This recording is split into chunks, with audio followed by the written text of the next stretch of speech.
विषय अभी हम शुरुआत करते हैं कि दूसरा विषय है काम भोगादि इच्छाओं का त्याग करे, to give up his thirst of pleasure, यानी काम भोगों की प्यास उसको हमेशा दूर रखे। यह बात हमारे लिए भी बहुत जरूरी है। बाबा साहब अम्बेडकर इसमें लिखते हैं कि भोगों की इच्छा के हम गुलाम बन जाते हैं। भोगों की इच्छा जो इसलिए हमारे लिए घातक है कि वो हमें गुलाम बना देती है। एक बार हम उसके घेरे में आ गए, एक बार हम भंवर जाल में फंस गए, जैसे भंवरा नदी में आता है और वो भंवरे में जो फंसता है वो चले जाता है, तो इस प्रकार काम भोगों की जो इच्छा है उसके जाल में अगर फंस गए तो उससे निकलना मुश्किल होता है। इसलिए बाबा साहब अम्बेडकर ने ये कहा कि भोगों की इच्छा से दूर रहो, क्योंकि हमें गुलाम बनाती है। इससे मन में भ्रांति उत्पन्न होती है, मन बेचैन होता है, मन विचलित होता है। पूरा एक प्यासा के तरह, अगर प्यास लगी तो आदमी कितना तड़पता है, उसी तरह वो एक प्यास होती है, उसके लिए आदमी तड़पता है। और मन पर नियंत्रण नहीं रहता, मन पर हमारा नियंत्रण नहीं रहता। इतनी बड़ी वो गहरी प्यास है काम भोग सुखों की, आप नियंत्रण रखना चाहते हो, लेकिन वो ऐसी चीज है कि आपका नियंत्रण नहीं रख पाते, वो नियंत्रण छूट जाता है। आप सब लोग अनुभवी है, सबको पता है इस बारे में कि काम भोगों की प्यास कितनी उत्तेजक होती है, कितना आदमी के मन में उत्तेजना निर्माण करती है, कि ऐसे उत्तेजित अवस्था में ऐसे आदमी कर जाता है, ऐसे काम कर जाता है कि जो उसको नहीं करना चाहिए। वो नशा में, उसका एक नशा कुछ और रहता, उस नशा में आदमी जो ना काम हमें नहीं करना चाहिए वो काम कर देता है और फिर जिंदगी भर पश्चाताप करते रहता है। एक आदमी के जीवन का एक ऐसा समय रहता है, उस समय में खुद के मन के ऊपर नियंत्रण रखना, जो काम भोग की प्यास रहती है उसके ऊपर कंट्रोल करना बहुत मुश्किल काम होता है। वो एक समय रहता है, एक वो भी एक जिंदगी होती है, वो भी हमारे जीवन के पल होते हैं। उस पलों से, उस समय से गुजरना, जिन लोगों ने उस समय को अच्छी तरह से समझ करके आगे बढ़े वो आगे बढ़े। जो लोग उस प्यास के चक्कर में प्यासे रहे वो हमेशा जीवन में प्यासे रहे, उनकी प्यास कभी बुझी नहीं और वो पीछे रह गए। इसलिए हमें हमें समझने की आवश्यकता है कि कम से कम हमारे बच्चे उस स्थिति में है अभी, या फिर आगे चल के उस स्थिति में आएंगे जहां पे उनको प्यास बढ़ने वाली है, काम भोगों की, एंजॉयमेंट की प्यास बढ़ने वाली है। ऐसे समय में हमें एक समझदारी से परिवार को संभालना है, बच्चों की परवरिश करना है, बच्चों को अच्छा मार्गदर्शन करना है, ताकि हमारे बच्चे, नई पीढ़ी उस भंवर जाल में न फंसे। उनके प्यास पर हमें नियंत्रण करना जरूरी है। इसलिए बाबा साहब चाहते थे कि काम भोगों से मिलने वाला सुख की ऐसे इच्छाओं का त्याग करें। ऐसी जो इच्छा है, वो तृष्णा है, ऐसे विकार है, मन के विकार है, उसका हमें हमेशा त्याग करना चाहिए। छोटी सी छोटी चीज क्यों न हो, वो इंसान की प्यास बढ़ा देती है। चाहे कोई भी छोटी चीज हो, जो चीज से इंसान की प्यास बढ़ती है, वो चीज के बारे में हमेशा सतर्क रहना चाहिए। तो इसलिए बाबा साहब अम्बेडकर ने कहा कि काम भोगों की जो प्यास होती है, काम भोग यानी जो शरीर के संपर्क में जो चीज आती है, उसको भोगने की इच्छा।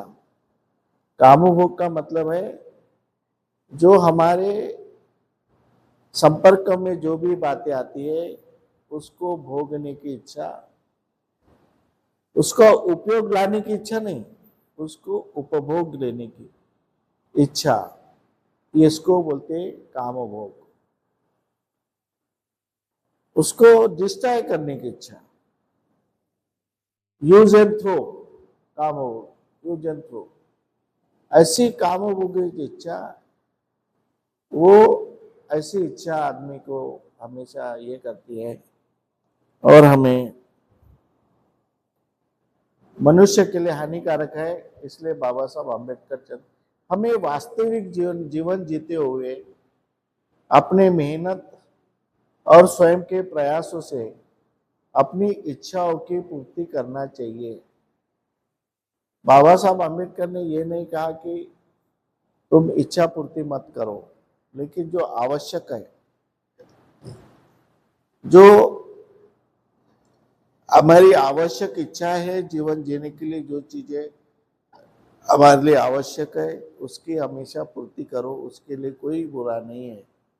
लेकिन जो चीजें वासना बढ़ाती है, जो चीजें प्यास बढ़ाती है, ऐसे चीजों को त्याग करो, ऐसे चीजों से दूर रहो। ये बाबा साहब अम्बेडकर कहते हैं। तो दूसरा मुद्दा जो है, काम भोगादि इच्छाओं का त्याग करें, तो उस विषय के बारे में और अधिक जानकारी आपको देना है। जो ये विषय है काम भोगादि विषय, यानी उसको उपभोगने के विषय, तो आदमी का मन जो है आकर्षित होता है किसी चीज पर।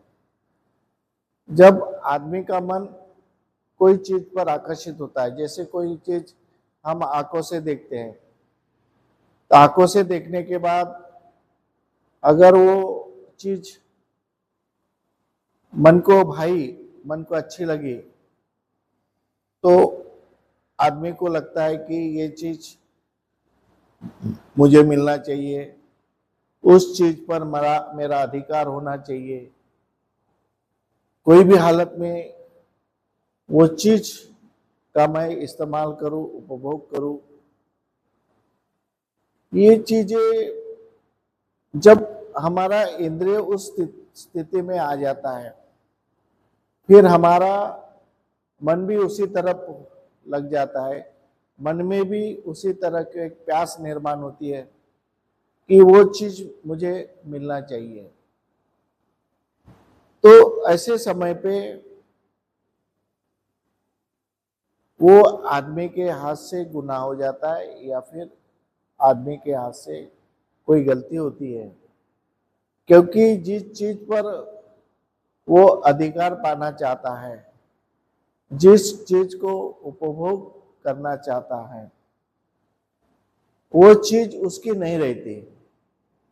अगर अपनी स्वयं की चीज है तो उससे कोई बाधा नहीं, या फिर वो अपने स्वयं की चीज है तो उसको इस्तेमाल कर सकता है।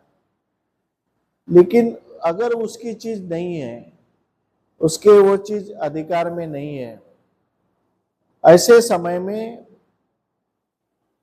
वो एग्रेसिव हो जाता है। वो चीज प्राप्त करने के लिए, जैसे राजाओं में युद्ध होता था पहले के जमाने में, उसके पास एक राज होने के बाद में वो चाहता कि आप पड़ोस का जो राज है वो भी मिलना चाहिए, वहां की संपत्ति मुझे मिलना चाहिए, उसके ऊपर मेरा राज होना चाहिए। तो ये जो उसके इच्छा होती है कि उपभोग लेने की, इससे बड़े बड़े युद्ध होते हैं, बड़े बड़े संघर्ष होते हैं, बड़े बड़े आज ऐसी घटनाएं होती है।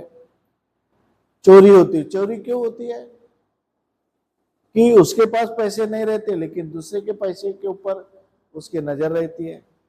उसने अपने मेहनत से पैसा कमाया हुआ, बेचारे ने कितने मेहनत से पैसे कमाया होगा, लेकिन चोर अपने चोरी के नियत से उसकी सारी मेहनत है ना, वो पूरा चुरा के लेके जाता है। किसके लिए? कि वो चीज उसके पास का पैसा मुझे मिलना चाहिए, मैं उसका उपयोग करूं, फिर मैं कोई भी इसमें उपयोग करूं, लेकिन मैं उसका उपयोग करूं। कभी ऐसे में कई घटनाएं होती है, बलात्कार की घटना होती है, बहुत सी घटनाएं आज समाज में दिखती है कि एक अच्छी लड़की है, सद्गुणी लड़की है, बहुत ही शरीफ लड़की है, उसको एक प्यास निर्माण हो जाती है उसके प्रति, वो उसको किडनैप करेगा, जबरदस्ती से उसके ऊपर विनय भंग करने का, बलात्कार करने का प्रयास करेगा। तो ये सारी घटनाएं इसलिए होती है कि उसके मन में काम भोगों की प्यास इतनी उत्तेजित हो जाती है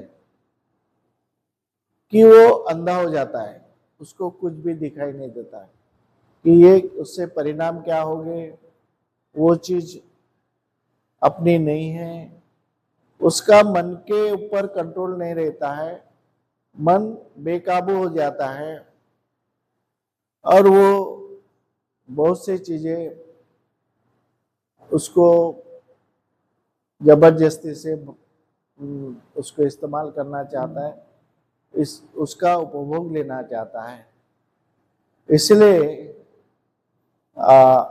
यहाँ पर बाबा साहब ने दिया है कि जो आवश्यक बातें हैं वो करना जरूरी है। तो हमें फिक्स करना है कि कितना खाना जरूरी है, कितना लगता है। अगर हम अपने अपेक्षा से ज्यादा खाना खा लिए तो फिर इंडाइजेशन होगा, तबीयत खराब होगी। कभी कोई चीज है ज्यादा पसंद आ जाती है तो उसमें हम लगे रहते हैं। पहले जैसे टीवी का छंद था, अभी मोबाइल का है। मोबाइल देखने लग गए तो फिर देखते जाएंगे, रात कैसे निकल जाएंगी पता ही नहीं चलता, 12-1 बजे 2 बजे कब कितने बजते ये पता ही नहीं चलता। तो उसमें क्या है, मन का वो नियंत्रण छूट जाता है कि अरे 12 बजे अभी सोने का टाइम है, तो वो कुछ नहीं सोचता। तो ये बोल ऐसी इस तरह से ऐसी आदतें लग जाती है कि वो आदतें आदमी को मजबूर कर देती है। उसके उसका मन के ऊपर नियंत्रण नहीं रहता और वो आदतें आदमी को फिर गलत काम करने के लिए मजबूर कर देती है। तो ऐसे में हमें कैसे नियंत्रण रखना चाहिए इन सब बातों पर, उसके बारे में हमें सीखना है कि जब मन बेकाबू होता है, मन अनियंत्रित होता है, तब हमने उसको ध्यान देना चाहिए कि अब मेरा मन धीरे धीरे मेरे हाथ से छूट रहा है, धीरे धीरे मैं अनियंत्रित हो रहा हूं।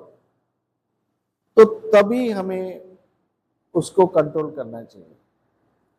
आदमी इतना जागरूक होना चाहिए। बुद्ध धर्म में जागृति का सबसे ज्यादा महत्व होता है, लेकिन बहुत से लोग इस बात को नहीं समझते और दूसरे बातों में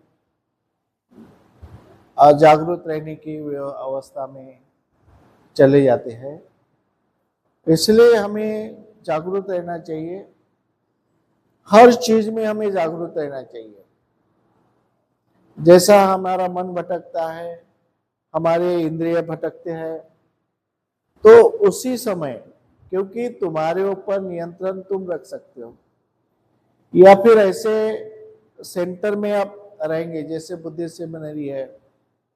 बुद्धिस्ट सेमिनरी में 10 लोग रहते हैं, यहाँ पे सबकी नजर एक में के ऊपर रहती है। तो उससे जो आदमी अनियंत्रित मन से कृति करता है तो वो लोगों के नजर में आ जाती है और उसका एक प्रकार दबाव आता है, ये चीज नहीं होना चाहिए। तो हमेशा जो चीज गलत है उसके बारे में हमेशा मन में जागृति होना चाहिए कि ये बात करने से हमारा कितना नुकसान होता है, हमें कितना हानि पहुंचती है। इस बातों की जब जो बुरी चीज है, उस बुरी चीजों के बारे में अगर बुराई के सामने बुराई के बारे में अगर अच्छी शिक्षा मिल जाती है कि ये चीज बुरी है, उससे हमारे जीवन में बहुत हानि हो सकती है, हमारे जीवन में नुकसान हो सकता है, ये अगर मन को कोई प्रशिक्षित करे, इसका कोई प्रशिक्षण दे, तो मन प्रशिक्षित हो जाएगा और धीरे धीरे मन नियंत्रण में आ जाता है। तो एक नियंत्रित करने वाला सिचुएशन, परिस्थिति होना, मन पे हमेशा नियंत्रण करने वाला प्रशिक्षण होना, उसकी परिस्थिति वैसी निर्माण करने को होना, तो हो जाता है। वो कोई बड़ी बात नहीं। ऐसी परिस्थिति अगर सिचुएशन मिल गई तो धीरे धीरे वो कंट्रोल करने लग जाता है। शुरू में जैसे हम पहले शुरू में बंदी रख गए थे, ये इस परिसर से बाहर नहीं जाना, बिना पूछे जाना नहीं, यहीं रहना है, और यहाँ पे सब चीजों का प्रतिबंध रहता है। ये चीज नहीं करना चाहिए, वो चीज नहीं करना चाहिए, सब एक कंट्रोल में, नियंत्रण में परिस्थिति रहती है। उसमें मन को शुरू में तकलीफ होती है मन को नियंत्रण करने में, लेकिन जैसे बंदी बना देते उस तरह से वो जो उसकी इच्छाएं होती है, काम भोग्य की इच्छा होती है, तो उसको कोई जो सपोर्ट होना चाहिए, वो सपोर्ट पूरा बंद किया जाता है और उसको चारों बाजू से बंधन में रखते हैं कि ये नहीं करना, वो नहीं करता, इतने बजे उठना, ऐसा करना। तो जब बुरी चीज छोड़ना है, कोई भी बुरी आदत छोड़ना है, तो बाबा साहब आम्बेडकर ने बहुत ही अच्छी बात बताई है कि एक अगर बुरी चीज छोड़ना है तो उसके जगह अच्छी चीज का एस्टेब्लिश करो, अच्छी चीज स्थापित करो।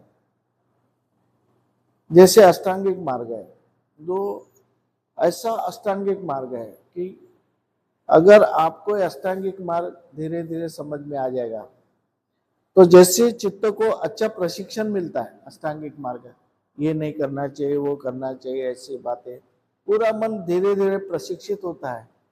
तो जैसे मन प्रशिक्षित होगा अष्टांगिक मार्ग से, या फिर इस तरह से जो क्लास होते हैं, क्लास में हम प्रशिक्षण देते हैं, तो ऐसे समय में जब अच्छी बातें मन में तैयार होती है, हो जाती है, तो बुरी बातें मन से निकल जाती है, बुरी बातें निकल जाती है। इसलिए कि जो काम भोग के बारे में जो मन को प्यास होती है, या फिर अनियंत्रित मन से आदमी काम करने लगता है, तो उसको जब अच्छे बातों का ज्ञान होगा, अच्छे बातों का प्रशिक्षण होगा, तो धीरे धीरे बुरी बातें निकल जाएंगी। हमारा तो एक बहुत ही अच्छा बाबा साहब ने कहा था कि बुद्धिस्ट सेमिनरी हर जिले पे हो, बुद्धिस्ट सेमिनरी जहाँ पे प्रशिक्षण हो, लोगों को धम्म समझाया जाए। अगर ये बात 1954 को कहा, हम 56 में बुद्धिस्ट हुए, अगर ये बात धीरे धीरे समाज ने अगर स्वीकार की होती, तो आज विहार के बजाय, विहार के बदले में बुद्धिस्ट सेमिनरी होती, हर विहार में ऐसे क्लास चलते, हर विहार में कोई न कोई भिक्षु पढ़ाते दिखता है, या कोई भिक्षु नहीं पढ़ाती, तो एक ऐसा एजुकेशन का माहौल तैयार हो जाता है, और इसमें मन एक प्रकार शुद्ध और पवित्र बनता है, और बुरी बातें धीरे धीरे मन से निकलती है। ये प्रशिक्षण का परिणाम एक इतना स्थायी स्वरूप से होता है, अस्थायी नहीं होता है। ये जो हम प्रशिक्षण देते हैं, इसका परिणाम स्थायी भाव से होता है।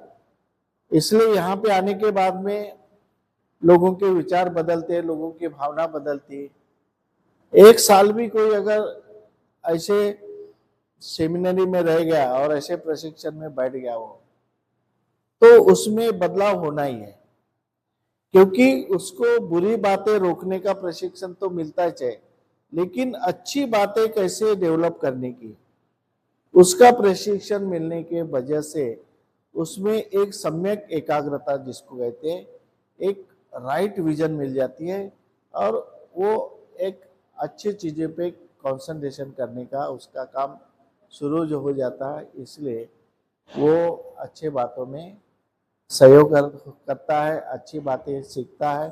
तो जो जो बुरी बुरी बातें हैं, जो गलत बातें हैं, वो अपने आप मन से निकल जाती है, और उस पर वो नियंत्रण पा सकता है। तो हमें जैसे बच्चों को भी, कोई बच्चा बिगड़ रहा है तो हमें गाली नहीं देना, उसको मारपीट नहीं करना, उसको जबरदस्ती से बिठाना है, जबरदस्ती से बिठाना। अच्छी बातें करो, अच्छी बातें करो, धीरे धीरे धीरे अच्छे बातों की उसको आदत लग जाएगी, तो उसमें बदलाव होगा, और बदलाव होकर के वो आगे बढ़ेगा।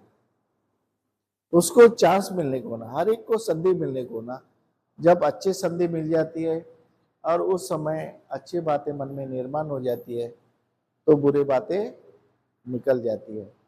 इसलिए हमें इसके ऊपर नियंत्रण करना है, काम भोगा दुई इच्छा के ऊपर नियंत्रण करना है। तो हमें मन को एकाग्रता के साथ मन का प्रशिक्षण होना जरूरी है। उसको कहते हैं कि mental training, the training of disposition, training of incept, ये सब बातें को हमें प्रशिक्षण के माध्यम से हम दूर कर सकते हैं।